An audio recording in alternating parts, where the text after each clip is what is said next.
الحمدللہ رب العالمین، صلاۃ والسلام علی سید الانبیاء والمرسلین وعلی آلہ واصحابہ اجمعین۔ یا ایہا الذین آمنوا کتب علیکم الصیام کما کتب علی الذین من قبلکم لعلکم تتقون۔ صدق اللہ العظیم۔ احباب ذی وقار، اللہ رب العالمین جل جلالہ نے ایمان والوں پر رمضان المبارک کے روزے فرض فرمائے ہیں، اور میرے آقا علیہ الصلاۃ والسلام نے صحابہ کے سامنے رمضان المبارک کی اہمیت،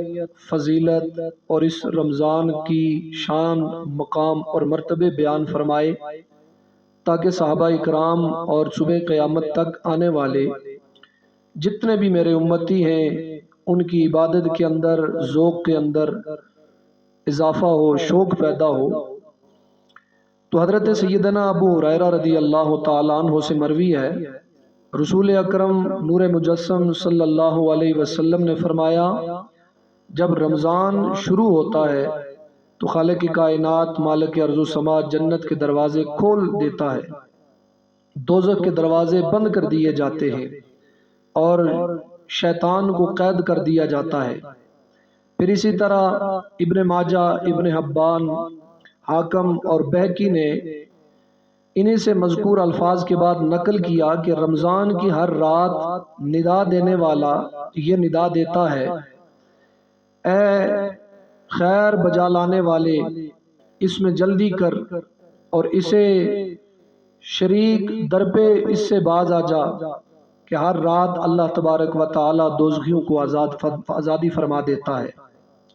پھر ایک اور مقام پہ حضرت ابن مسعود رضی اللہ تعالی عنہ